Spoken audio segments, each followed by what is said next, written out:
주님이 우리에게 주신 말씀은 누가복음 13장 10절에서 17절까지 하나님 말씀입니다. 누가복음 13장 10절에서 17절까지 하나님 말씀, 우리 교독하도록 하겠습니다. 제가 먼저 읽도록 하겠습니다. 예수께서 안식일에 한 회당에서 가르치실 때에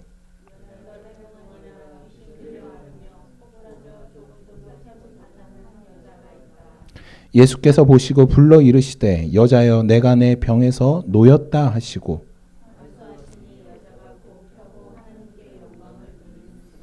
회당장이 예수께서 안식일에 병 고치는 것을 분내어 무리에게 이르되 일할 날이 엿새가 있으니 그동안에 와서 고침을 받을 것이요 안식일에는 하지 말 것이니라 하거늘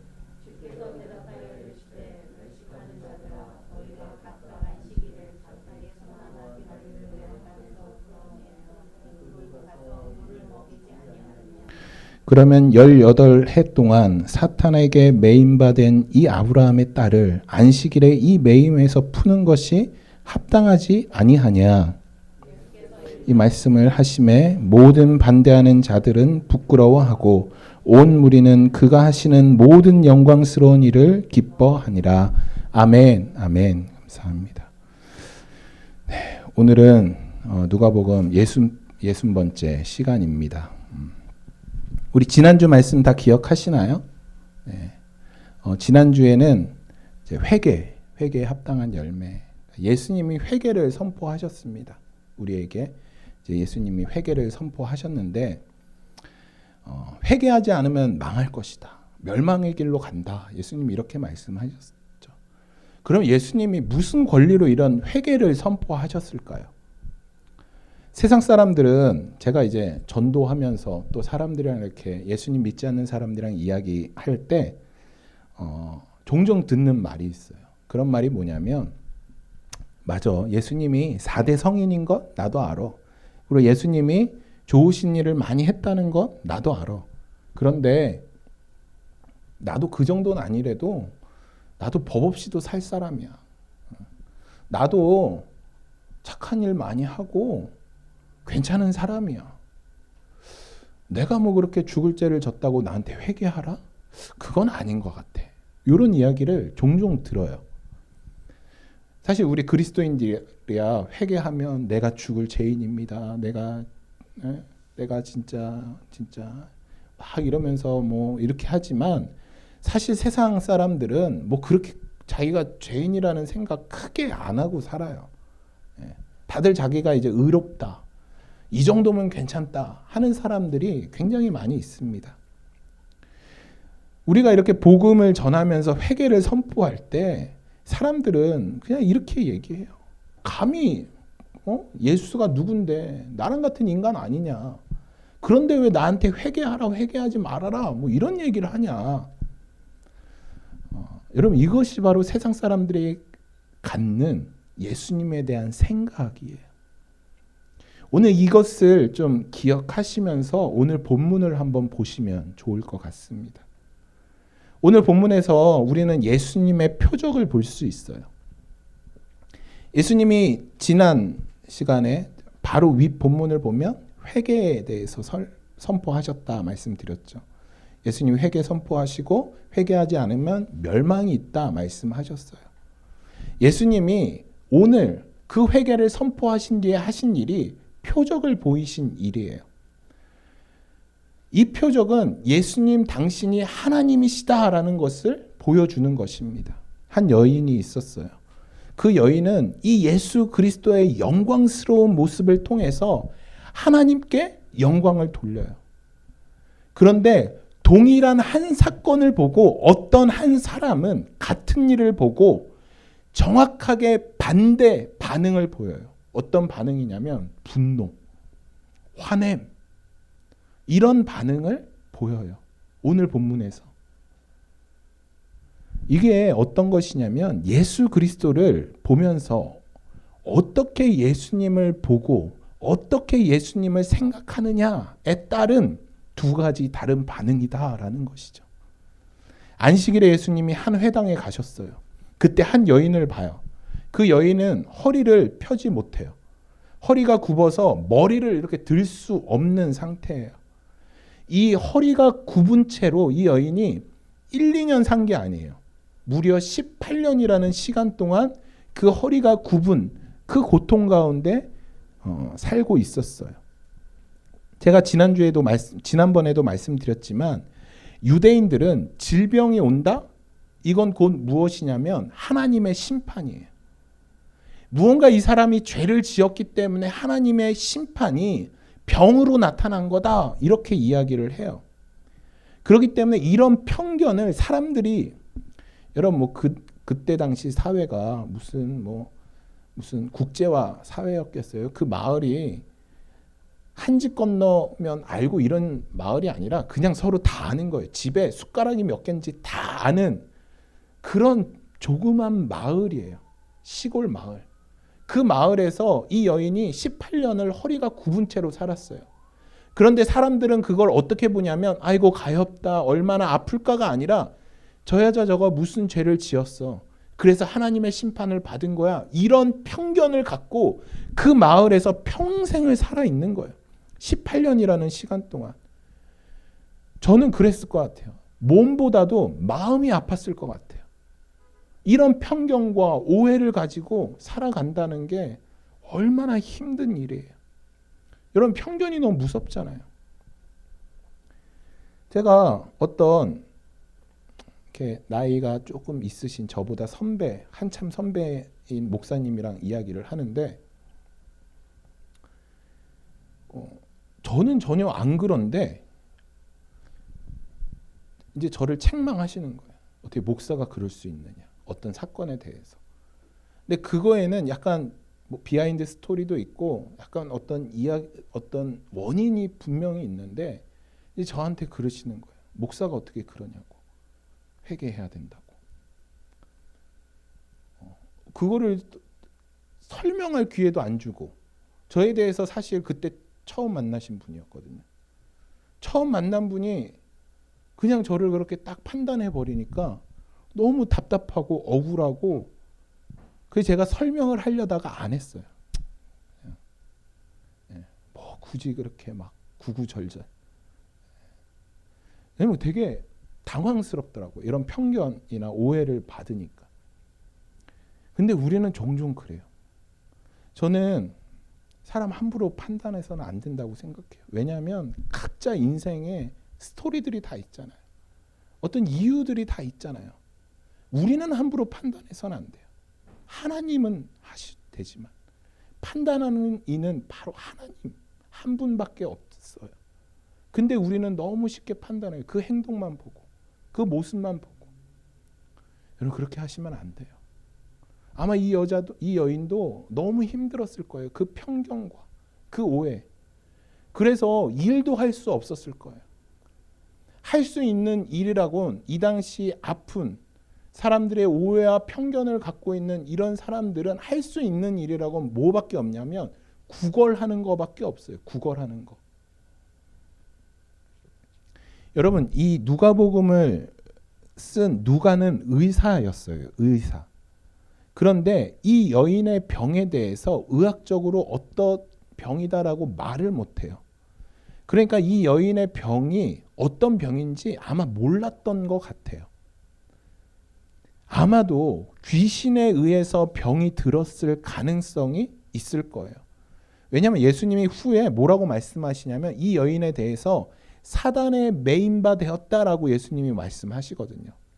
그러니까 사단, 귀신에 의해서 이 여인이 병을 얻었을 가능성이 있는 것이죠.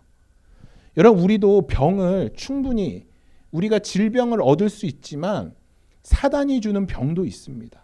그러니까 우리가 영적으로 분별해야 돼요. 아무나 붙들고 막 기도하고 뭐 사탄아 물러가라 이러면 안 돼요.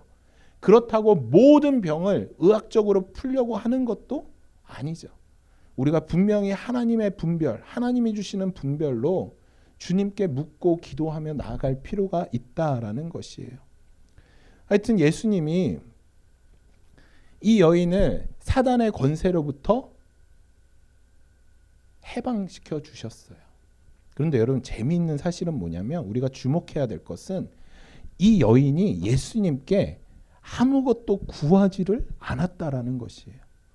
이 여인이 병을 낫게 해달라고 예수님 앞에 요청을 하거나 예수님 나 좀 불쌍히 여겨주세요 이렇게 부르짖지 않았어요.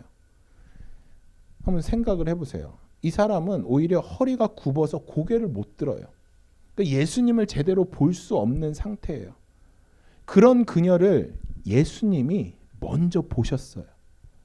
이 여인은 구할 수도 구하지도 않고 그냥 누워 있는 거예요. 그런데 예수님이 먼저 그녀를 바라보시는 거예요. 그리고 그녀를 부르시죠.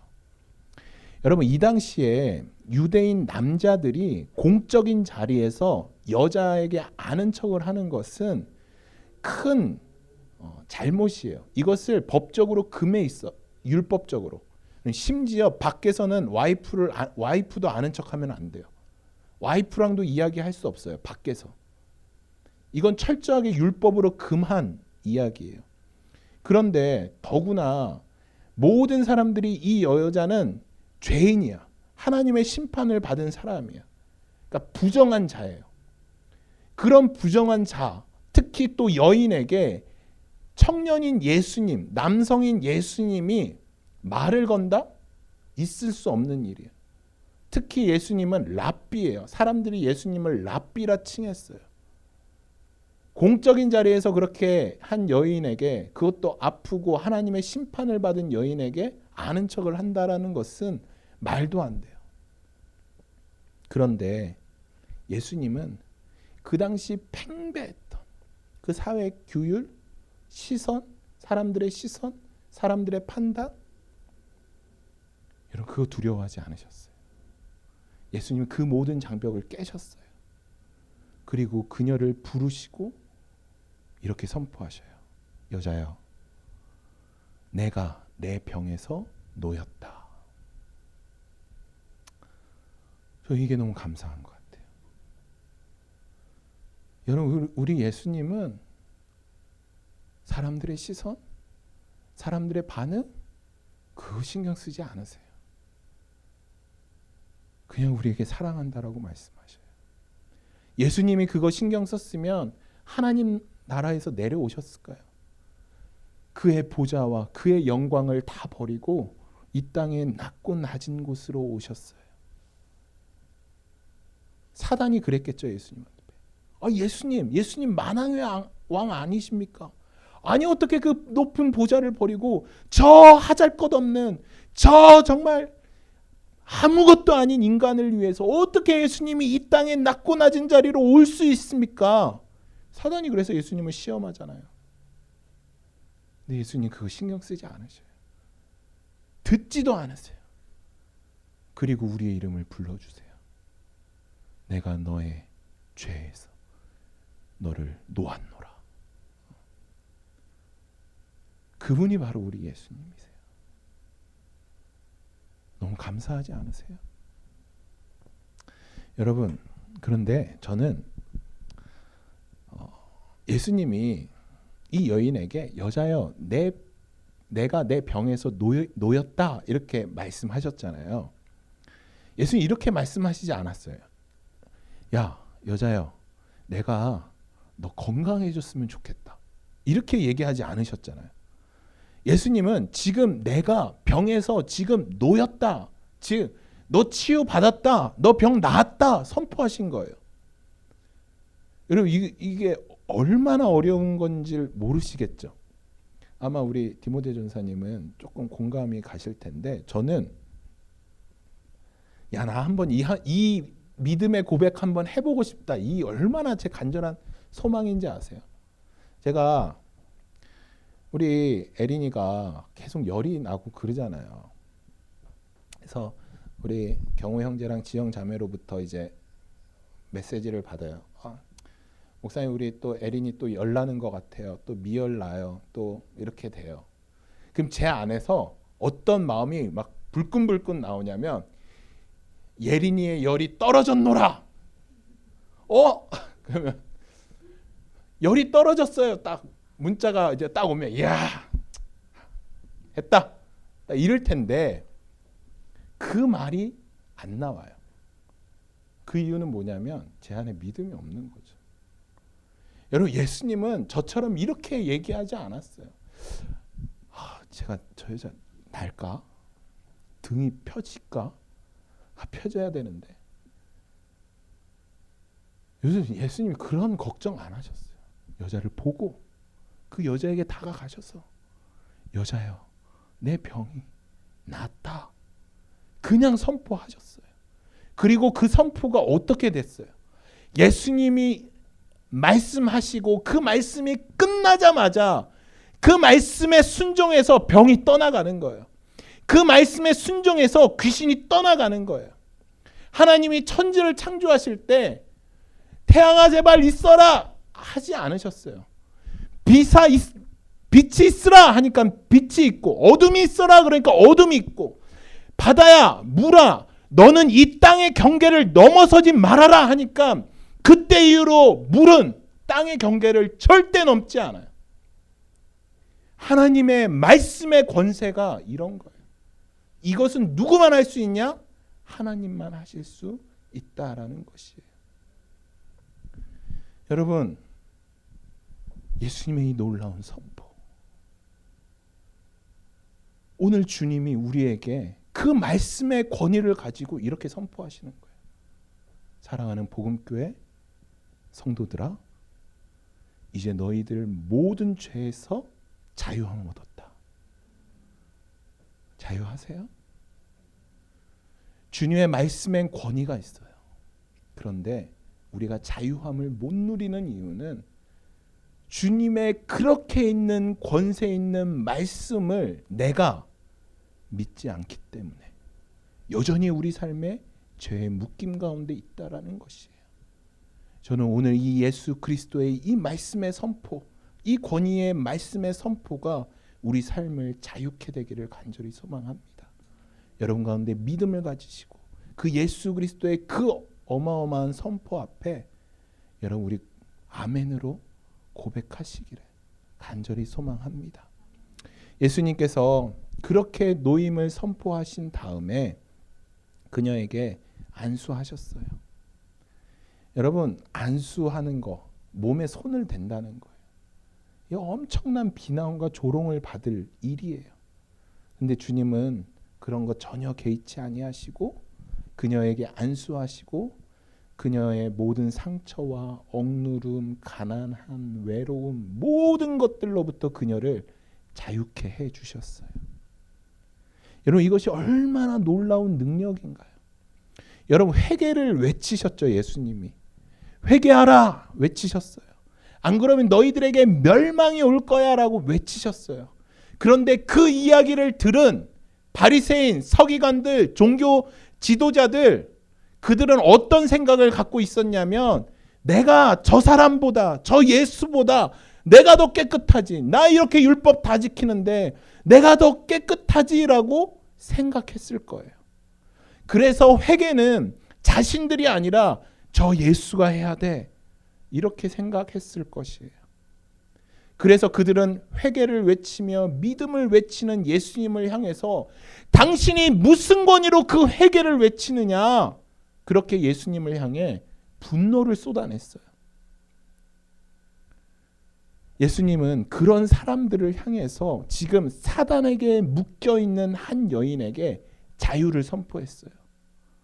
오직 만왕의 왕이신 하나님만 하실 수 있는 그 놀라운 선포, 오직 메시아만 할 수 있는 그 놀라운 선포를 지금 예수님이 바리새인과 서기관과 종교 지도자들이 보는 앞에서 이 놀라운 선포를 하시는 거예요.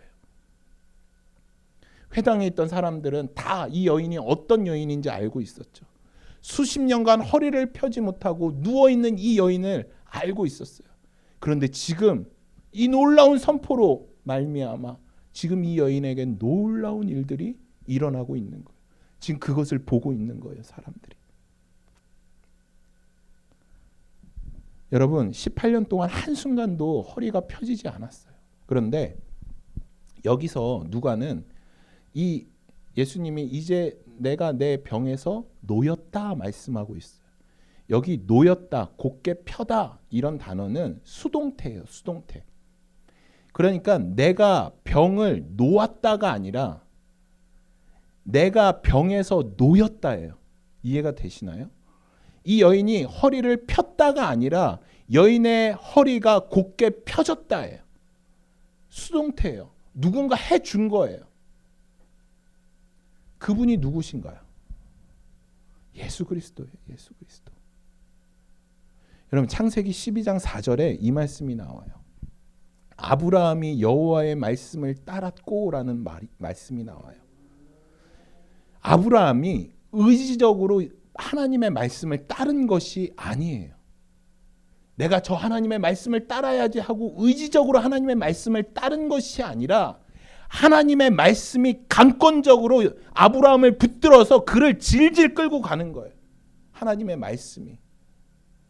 갈라디아 5장 16절을 보면 너희는 성령을 따라 행하고 라고 말씀하고 있어요. 우리가 성령을 따라서 의지적으로 내가 성령님과 함께 해야지 의지적으로 성령을 따라 행하는 게 아니에요. 성령님이 강권적으로 우리를 붙들고 끌고 가는 거예요. 이해가 되세요? 내가 의지적으로 예수님 절대 못 따라요. 따를 수가 없어요. 우리 이번 주도 실패했잖아요. 저만 했나요? 전 실패했어요. 내 힘으로 하고 싶어갖고. 여러분, 내 힘과 의지로는 한계가 있어요. 뭐 한 달 갈 수 있겠죠. 오래 못 가요. 그런데 성령님이 우리를 붙잡고 끌고 가시는 거예요. 바로 그 일을 행하시는 분이 누구셔요? 만왕의 왕 예수 그리스도라는 걸 우리로 알게 하는 거예요. 우리가 의지적으로 하면 우리 이렇게 생각할 거예요. 그래도 나 정도니까 내 이 정도 했지. 여러분 아예 주님이 그 싹을 잘라버리는 거예요. 네 힘 아무것도 없어. 네 능력 아무것도 없어. 오직 내 힘과 내 능력과 내 열심으로 너희를 구원에 이르게 할 것이다. 끌려가세요. 주님 앞에. 막 뻗당기지 말고. 이 여인과 또 다른 반응이 한 사람에게서 나옵니다. 그 사람은 바로 회당장이에요. 회당장이라는 말은 그 당시에 회당을 관리하는 최고의, 여러분 아직 요즘에도 곳곳에 회당이 많잖아요. 유대인들 회당. 그것에서 이제 율법을 읽고 사람들을 이제 가리키는 그런 장소인데, 오늘날로 말하면 교회 담임 목사예요. 목사. 그러니까 이게 어떤 일이냐면, 제가 이제 있는데 갑자기 예수님이 오셨어요. 그리고 저희 교회에서 굉장히 오래 아파하시고 고생하는 한 성도님을 예수님이 고쳐주셨어요. 그런데 제가 갑자기 뻘떡 일어나서 막 소리 지르고 화를 내는 거예요. 왜 회당장이 이런 행동을 했을까요? 그러니까 회당장은 어떤 거냐면, 예수님이 병을 고쳤다고 뭐라 하는 게 아니에요. 병을 고친 게 문제가 아니라 이 병을 언제 고쳤느냐가 문제예요. 그러니까 예수님이 안식일에 병을 고쳤는데 이 사람은 이렇게 얘기하는 거예요. 아니 예수님, 아니 왜 안식일 날 6일 다 일하는 날 있는데 왜 하필 이 안식일에 이 사람을 고쳤습니까? 이게 문제입니다 라고 예수님한테 말하는 거예요. 아니 당장 죽는 것도 아닌데 하루만 있다가 내일 고치면 되는 거를 왜 굳이 안식일날 이 일을 행해서 이 분란을 일으킵니까? 라고 예수님 앞에 화를 내는 거예요. 그렇게 화를 내는 회당장에게 예수님 뭐라고 말씀하시냐면, 이 외식하는 자들아 라고 말씀하시는 거예요. 여러분, 이 회당장은 오해하는 것이 뭐였냐면, 안식일의 본질은 아무것도 하지 않는 거다라고 생각했어요. 여러분, 제가 안식일에 대해서 여러분들께 하도 말씀드려서 이제 안식일이 어떤 날인 줄 아시죠? 그러니까 안식일을 지키라는 10계명에 관련된 이야기인데, 10계명은 성경에 딱 두 곳에 적혀 있다 그랬죠. 출애굽기와 신명기에 있다고 했어요. 출애굽기에 나오는 십계명에서 특히 안식일을 거룩하게 지켜라 똑같아요. 신명기 5장에 나온 그 말씀과. 그런데 안식일을 왜 지켜야 되는 이유가 달라져요. 출애굽기의 이유와 신명기의 이유가 달라요. 처음 듣는 거 아니죠? 저 한 10번 얘기한 것 같은데. 출애굽기는 무엇을 위해서 안식일을 지키는 것인가요? 출애굽기에 나온 안식일을 지키는 것은 하나님이 엿새 동안 창조하신 것, 그래서 하나님의 창조는 완벽합니다라는 것을 지키기 위해서 안식일을 지키는 거예요. 안식일을 아무것도 하지 않는 거예요. 신명기 5장에서 나온 안식일은 왜 안식일을 지키라고 하셨어요?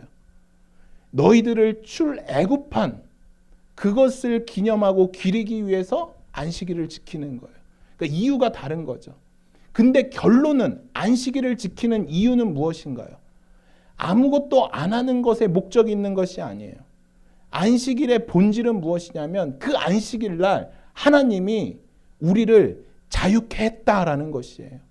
그래서 예수님이 18년 동안 사단에게 매여 있는 이 여인을 안식일에 자유케 한 거예요. 그럼 언제 자유케 예수님이 하시겠어요? 안식일 날이 우리를 자유케 하신 날인데. 예수님이 그거 알려주신 거예요. 회당장과 거기 있던 바리새인과 서기관들에게.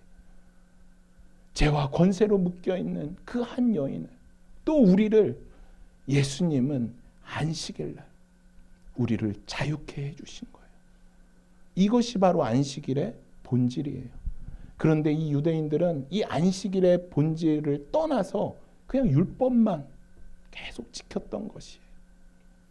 여러분, 저는 오늘 설교를 처음 시작하면서 이런 이야기를 했죠. 예수님께서 하신 일에 대해서 한 사람은 하나님 앞에 영광을 돌리고 또 한 사람은 분노를 내었다. 여러분, 사실은 예수님을 믿지 않는 사람들도 분노까지 나올 필요는 없어요. 만일에 오늘날에 이 땅에 예수님이 계셨다면 여러분, 예수님이 미움받았을까요? 사랑받았을까요? 사랑받았을 거예요. 왜냐하면 예수님은 기본적으로 무엇을 하셨냐면 가난한 자에게 먹을 거를 주시고 병든 자를 고치고 사회에서 적응하지 못하는 사람들을 감싸주셨어요. 그러니까 사람들이 싫어할 이유가 없죠. 그렇죠? 그런데 왜 종교 지도자들, 바리새인들, 서기관들은 예수님을 싫어했을까요? 또 오늘날 예수님이 이 땅에 계시다면 분명히 예수님을 싫어할 사람들이 있을 거예요. 왜 예수님 싫어하실까요? 이렇게 좋은 일 많이 하시는데. 왜냐하면 여러분, 우리가 본질을 놓쳐서는 안 돼요. 예수님이 이 땅에 가난한 자 먹을 거 주고 병든 자 고치고 죄인과 사회 부적응자들을 감싸 주시기 위해서 이 땅에 오셨나요? 예수님의 오신 이유가 무엇인가요? 예수님은 단지 그런 거 하기 위해서 이 땅에 오신 게 아니에요. 그런데 우리는 오해해요. 예수님이 단지 이런 일을 하시기 위해서 오셨다라고 우리는 오해해요. 예수님은 하나님이셔요. 하나님으로서 모든 만물의 주인 되시고 하나님으로서 모든 영혼의 주인 되셔요. 하나님으로서 예수님은 하나님만 하실 수 있는 영광스러운 일들을 하셔요.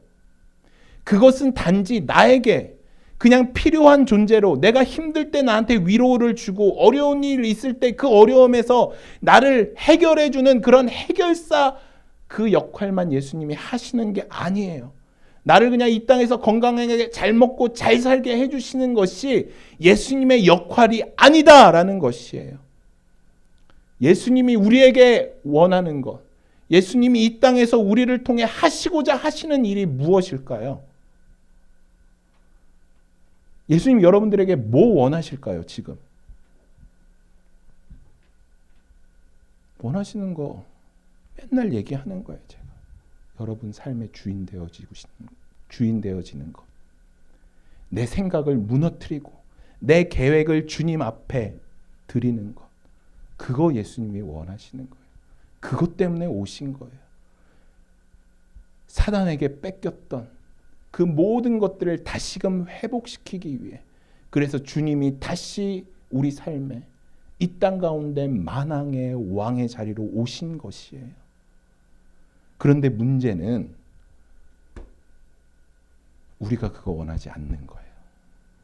여전히 내 삶 가운데 내가 주인 되고 싶은 거예요. 그냥 예수님은 딱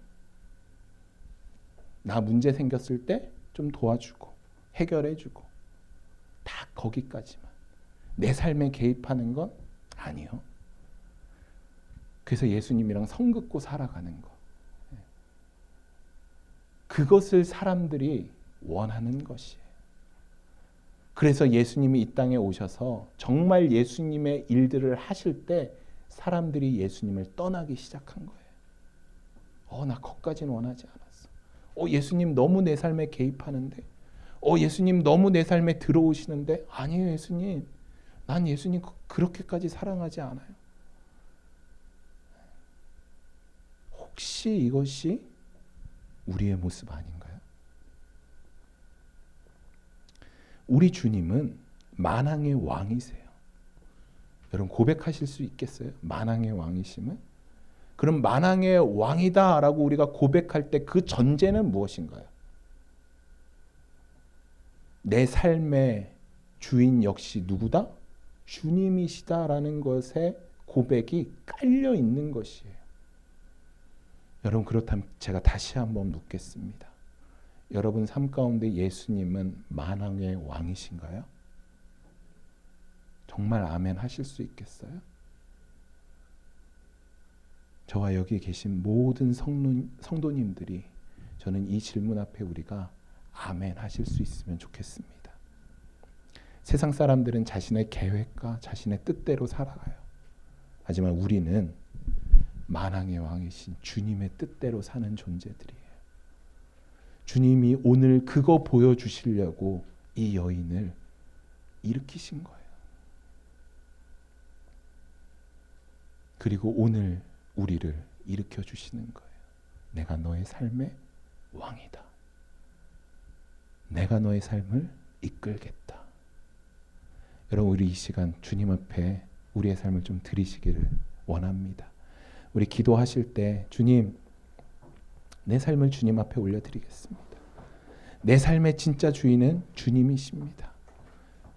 세상 사람들은 자기 이름을 드러내기 위해서, 자기의 것을 만들기 위해서 그렇게 발버둥치고 애쓰지만 하나님, 저는 내려놓겠습니다. 내가 갖고자 하는 것 내려놓겠습니다. 내가 원하는 것 내려놓겠습니다. 그리고 주님 발 앞에 철저하게 순종하겠습니다. 우리 이 기도 함께 하나님 앞에 드리며 나가도록 하겠습니다.